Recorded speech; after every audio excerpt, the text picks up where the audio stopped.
Hey everybody, welcome back to the Labs Comic Fan. I'm Steve, and today we're talking Marvel Comics Gambit number 4.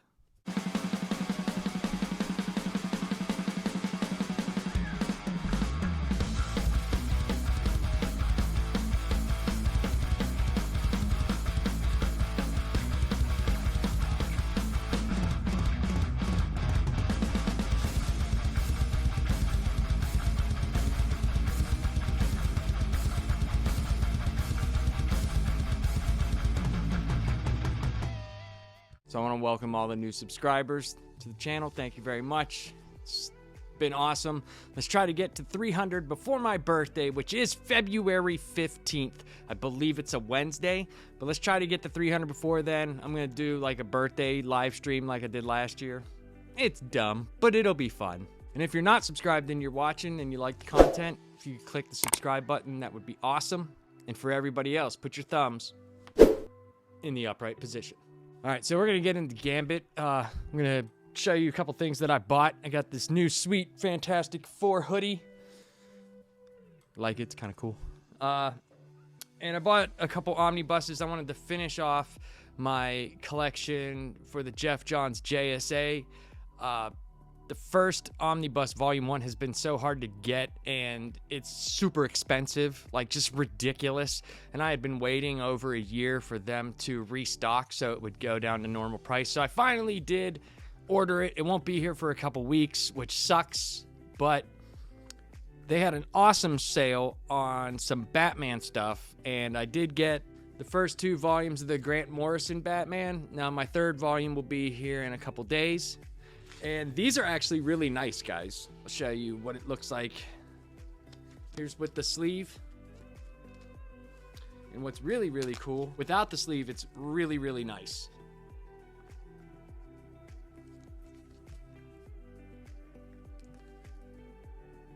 Second one is the same concept. It's the black and white, just has a different Batman symbol on it. But let's just get into Gambit number 4. On a casino boat, we learn that Marissa might be the best poker player Gambit has ever seen. And that's saying a lot. She draws attention just as much as she wins. While Marissa is winning and captivating the whole boat, that gives ample time for Ro and Gambit to clean out the patrons of this fine vessel. During the day, Marissa and Remy do what lovers do. Gabriella and Ro make themselves scarce during that time, but they spend time together. Gabriella asks Ro if it bothers her. What's happening between Marissa and Remy, she means. Ro acts like she doesn't care. But Gabriella never thought her daughter would team up with a thief. At least she's happy. While Ro and Gambit are busy getting down to business, an older lady catches Gambit, but he puts on the charm and she melts at his Cajun advances. Later that night, the 4 friends gather for dinner. Gambit getting closer with Marissa by the minute. Ro has had enough. Tell us about the damn poker game. Marissa doesn't say much except it was fun. Gabriella wonders how and why Gambit does what he does. He robbed this whole shit blind. The 4 friends hand out what they took to the poorest people in the area. This is why he does it. To make the people he cares about happy, and to give other people what they never had. Well, what about the law? They'll have to catch me first. Riding in the car, Ro is happy about how many people they've helped today. She also loves the music playing. Who's the singer, Remy? Lila Cheney, a good friend of mine. She's doing a big concert in Alabama. It's where we're going. She's gonna help Marissa get her new outfit. While driving, Gambit keeps looking in the rearview mirror. Ro notices.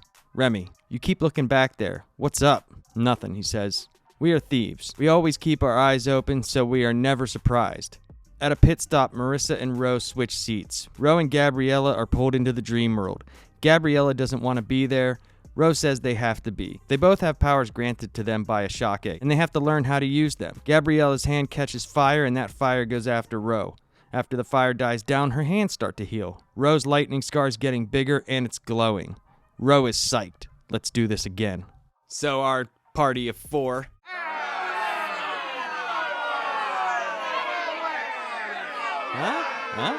Is now on a gambling cruise ship, I guess, in somewhere on a river. It's a riverboat, and Marissa is a really awesome poker player. And Gambit's like pretty much one of the best ones he's ever seen. And that's saying quite a bit since he's probably seen a bunch. But what makes this good is that she draws massive attention. So a lot of the people are down there watching her, and that leaves Ro and Gambit time to just go rob everybody blind. It's pretty good deal there. She's pretty and is playing poker, winning all this money, and she has everybody's attention enough to where they could just go in there and just take everything they want. So they have two different times going right here. They have like the daytime, what's going on, and then the nighttime. During the day, Gambit and Marissa are getting very, very close to each other. They're basically boyfriend and girlfriend right now.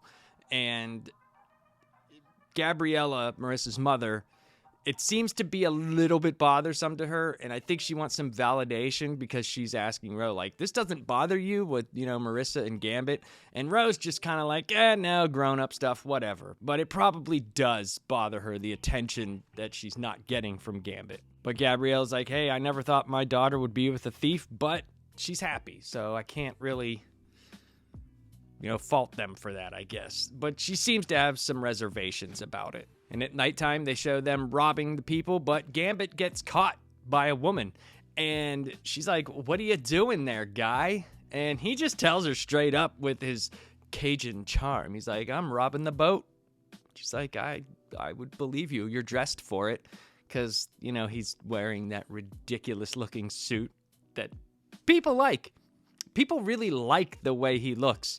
And I'd say it's very unique, but anywhere outside of a fighting whatever setting, it just looks ridiculous. I mean, it's like, what is this? But they explained it in the first issue, I believe, first or second issue, one of those issues, and it's very practical for what he does with the fighting. So Gambit charms his way out of there. They end up going to meet up for dinner, and Gambit's still doing his mushy stuff, and Rose just had enough. She's like, just tell me about the damn poker game. And Marissa says, nothing really happened. And they're kind of like, well, that didn't really pan out for anything.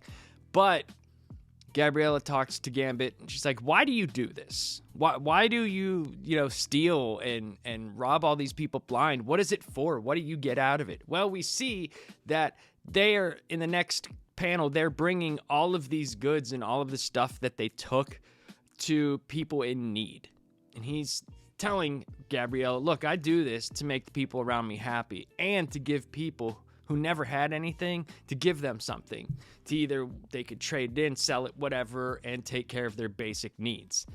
And Gabriella's like, well, what about the law? He's like, they're going to have to catch me first. So the gang is back in a car, and Ro's just going all nuts. And I'm sitting here thinking, oh my God, they're back in a car on a windy road. This isn't going to end well for them. But no, it's fine. And Ro hears the singer, and she's like, wow, who is this? Who's this singer? And it's explained that it's Lila Cheney. So they're bringing that back from the other issues into play. Gambit knows this woman, Lila Cheney, and Gambit's like, we're actually going to see her in concert. She has one in Alabama, and that's where we're going. Lila's going to actually help get Marissa her new outfit, because if you remember from one of the issues, I think it might have been issue 2 or 3, where Marissa was talking about the suit that Gambit was wearing, and he explained all about it, and she's like, oh, maybe I need to get one of these. And Lila is the one to help her do that. So all while they're driving, Gambit is like looking in the rearview mirror, and nobody else notices but Ro. And Ro's like, dude, what are you looking for? Something's up.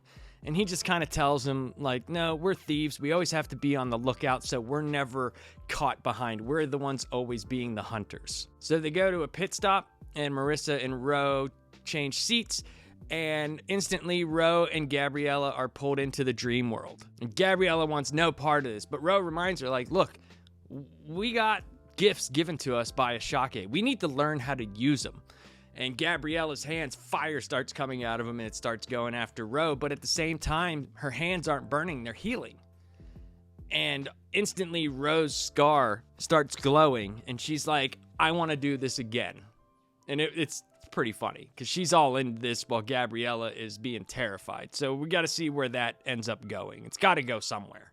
So over the next few pages, we get the group arrives in Alabama to the concert, and Gambit explains his relationship with Lila. She's also a thief and has the ability to teleport over interstellar distances. It's why she's never been caught, but she's very highly sought after. But while they're there, Remy's still looking all over the place like something is wrong. Marissa even asks, And he just says it's okay. And let's just go meet up with Lila. Ro's not buying it, though. She knows something is up. She's been with him long enough to know something don't smell right. She knows he's lying because she feels something is off, too. So it's kind of interesting.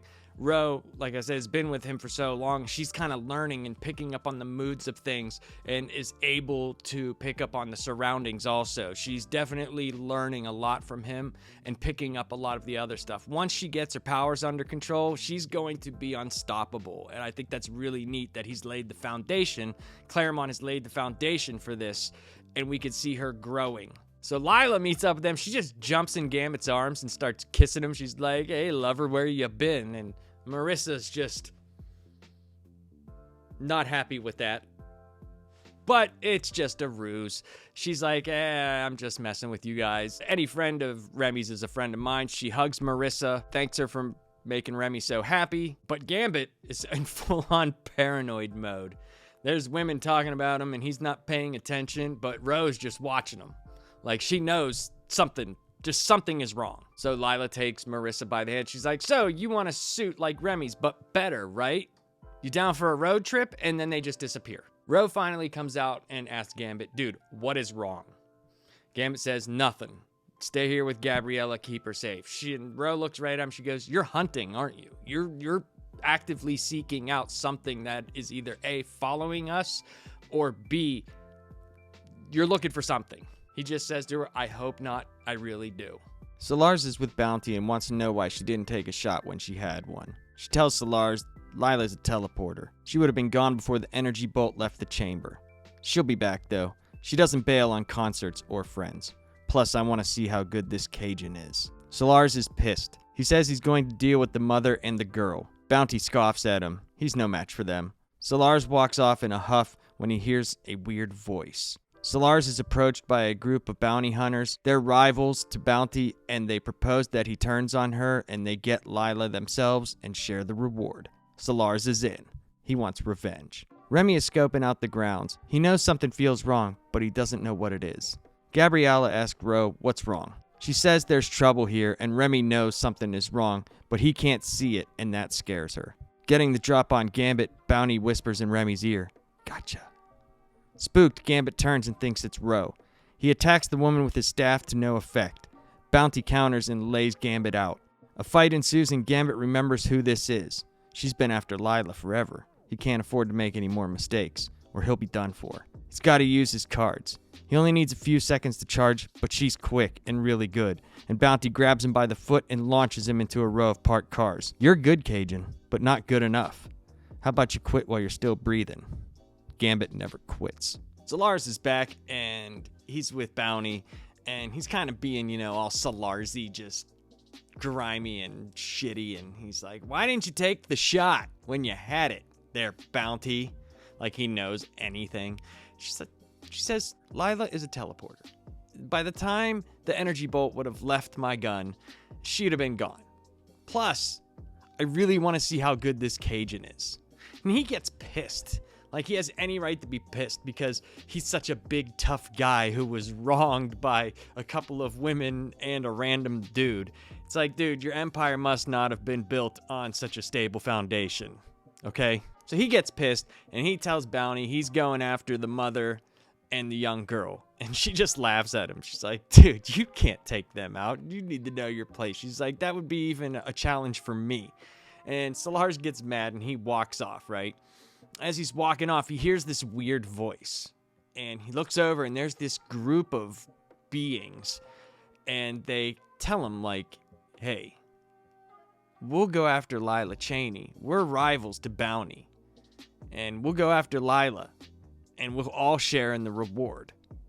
What do you say? Solars is in. He wants his revenge. Remy's scoping out the ground, still with he has a feeling, and they're really leading this on for quite a while now, and he knows something's wrong. Ro is talking with Gabriella. She's like, what's going on? And Ro tells her that Remy knows something is wrong here, but he can't figure it out, and that's what scares her the most. So Gambit's still walking, and this voice right in his ear says, gotcha. He turns and thinks it's Ro, and he gets ready his staff, and he's freaking out on her. But he sees it's not Ro, and he attacks with his staff, but nothing happens. Bounty just counters and lays him out, just lays him out flat. He just goes flying. So as the fight ensues, he remembers this is the person who's been after Lila for all this time. He can't afford to make any mistakes or he's going to be done for. He's got to use the cards. So he goes to charge him, but Bounty's real quick. She counters again, grabs him by the leg, and tosses him on top of some cars. Bounty tells him, "You're good, Cajun, but I'm better. Why don't you just give up while you're still breathing?" But Gambit never quits. So Lila returns with Marissa, and she has her new suit. Looks pretty cool. Marissa wants to know where Remy is. Ro tells her that he's out scouting. Marissa knew something was wrong. She should have trusted her instincts and stayed here. She's gonna go out and try to find Gambit. She tells the rest of them to stay there. As Marissa's running out, Lila warns her. She's like, "Hey, remember, that suit will protect you from big blows, but not small or up-close ones." Marissa tells him not to worry. She'll be fine. That seems very ominous. Bounty and Gambit are still fighting. Bounty tells Gambit to give it up. You can barely stand. Gambit's like, "Nah, I got my staff back." Bounty makes her move and says, "Sorry things had to end this way." Gambit tells her, "Me too, but not in the way you think." Gambit flips over the charging Bounty, and before she has any time to react, his staff is under her chin, flipping her over with all his might. Bounty lands on her head, and while on the ground, she can't move. "What have you done to me? I can't move." Gambit lays out the deal of what's going to happen here. "You leave Lila and my friends alone." Bounty says, "Your friends? Sure. But don't push your luck." Trying to get up, Gambit informs her that the neural lock that he triggered is unbreakable, and if she doesn't behave, he can do much worse. Bounty is starting to get up. She asks for a compromise. On Earth, everyone is safe, even Lila. But off-world, everyone's fair game. He can't speak for Lila, but that's good enough for him. "Even if you catch Lila, you'll never be able to hold her. That's my problem, Cajun. I could use a drink, but somebody swiped my purse." A smiling Gambit has the purse in his hands. Meanwhile, Marissa is looking for Gambit. Everything in the crowd looks normal, but on the fringes it's totally different, and now she knows why. Suddenly, she's confronted by a group of crazy-looking beings. These must be the things hunting down Lila that she told me about. Marissa turns and runs. They weren't acting hostile. Hopefully that's a break for me and Remy. When out of nowhere, Solars rushes her, stabbing her in the chest. It's bad. It's real bad. Standing over her, a smug Solars says he loves the new outfit, but according to his new friends, it's great protection against guns, but not so much for punches or blades. A man just has to know where to stab. Clutching her chest and bleeding out quickly, Marissa's breathing gets labored. "Mama? Remy?"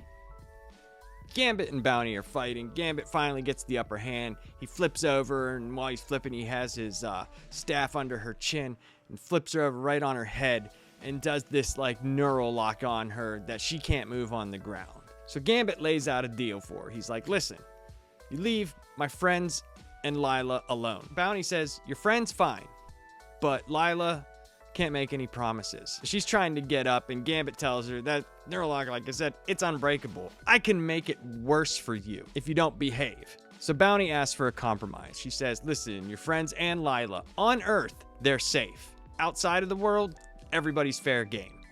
Gambit's pretty much like, "I can't speak for Lila, but that's fair game for me. That's cool with me." So Bounty gets up, and they're kind of, flirty a little bit with each other. And she says, "I could use a drink, but I don't have my purse." And Gambit's just holding her purse. It's kind of funny. Meanwhile, Marissa is looking for Gambit, and she's kind of picking up on the stuff Gambit's taught her. She's like, in the crowd, it looks very normal. Everything seems all right. But out on the fringes here, in between all the cars and the tents and everything, something doesn't feel right. And that's when she stumbles upon those group of beings that Solars made his deal with. And she instantly knows. She's like, those must be the things that have been hunting Lila that she told me about when we were going to get my suit. She just takes off running. She's thinking to herself, wow, they're not acting hostile. That must be a break for me and Remy. But out of nowhere, Solars, that dirty little prick, comes up and just stabs her right in the chest. It's bad, man. It's really, really bad. And he's staring down at her, and he's like, that's a new suit. Pretty cool. Except my friends over there told me that it's really good for, like, gunshots and stuff, but, not for, like, getting punched or blades. A guy's just got to know where to stab. And the look of shock in Marissa's face as she's bleeding out. Oh, I mean, she's just bleeding out. There's just nothing anybody can do. She thinks to herself, she's like, Mama, Remy. It's the only thing she can get out. And that's where the comic ends. Man, this one,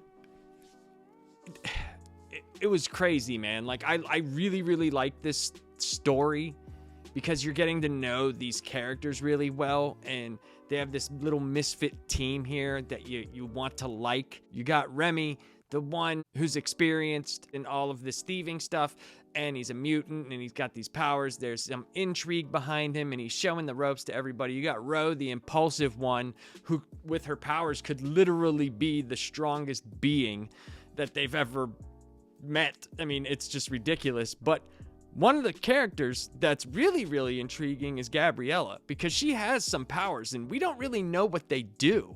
Like, we just kind of see her doing things. She has to get control of this, or it's just going to be one of those things where when she's really emotional, stuff goes off. And I'm telling you, if she sees her daughter out like that, dude, something's going down. It's going to be crazy.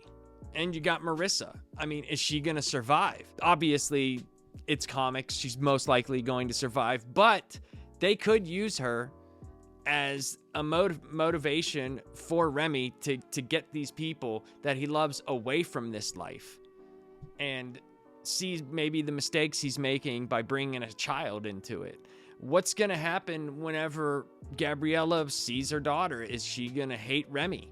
Or is she just going to be overcome with the thought of getting her better because she is a doctor? We have to see what happens. We don't know. What's Lila gonna do? Is Lila gonna take off? They always said that, you know, she doesn't abandon her friends. What's Bounty gonna do? Because her rivals are now involved. Is she gonna help Gambit and the crew? Is she gonna become part of them? Like, you know, we don't know. There's so much going on here that's been very well crafted by Chris Claremont. So I give the story a 4. I give the art a 3. The art it seemed better in this, or maybe I'm just getting used to it, but it seemed to fit. The atmosphere was really good in this comic, in my opinion. I liked it.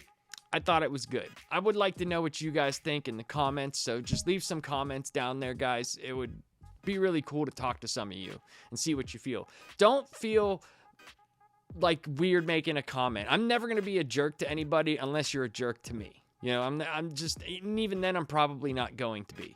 I just want to talk to some like-minded people. Don't ever feel embarrassed about making a comment. Say what you want to say. This is a free-formed comment section. Everybody's comments are welcome. So just say what you want. So, next time on The Lapsed Comic Fan, I'm starting another big project like Bat Bits, but we are doing the history of the X-Men, the X-Men Project. I am going to review X-Men issue 1 from 1963 from Stan Lee and Jack Kirby. We're going to do that issue, but the issues coming afterwards are going to be done like Bat Bits, like where it's 3 to 7 to 8 minutes chunks, and they're just going to be narrations from me. I'm not going to appear on camera. The only time I will do major reviews is during really big seminal issues or something big is happening. But we're going to start at the history of the X-Men. I think it's going to be awesome, guys. I would love for these little videos to pop off. I thought Bat Bits was going to be a lot more popular than it is. But I can understand because it's the beginning of Batman, and the 1930s, 40s Batman is just, it's so far out there. I think you guys, if you watched it, you would like it. The Bat kill count is fantastic. I thought that was a great thing because Batman's known for not killing people, but back then he killed the crap out of tons of people. So especially the latest episode, go watch that. It's hilarious, guys. But I'd like to thank everybody who's been a part of the channel. We're growing, guys. It's slow going, but you know what? We're doing it the right way. We're not going out there and paying for subs and all that stuff. Everybody who's subscribed to this channel is very important, and I appreciate you all. And hopefully we can grow to that 500 mark before the end of the year, and we could start having some fun interactive live streams. And like I said, I have tons of stuff to give away, but I don't want to run a contest yet while there's not as many people watching and commenting. Let's try to get the comments up, guys. If you could help me with that, that would be amazing. Have a great night. Peace.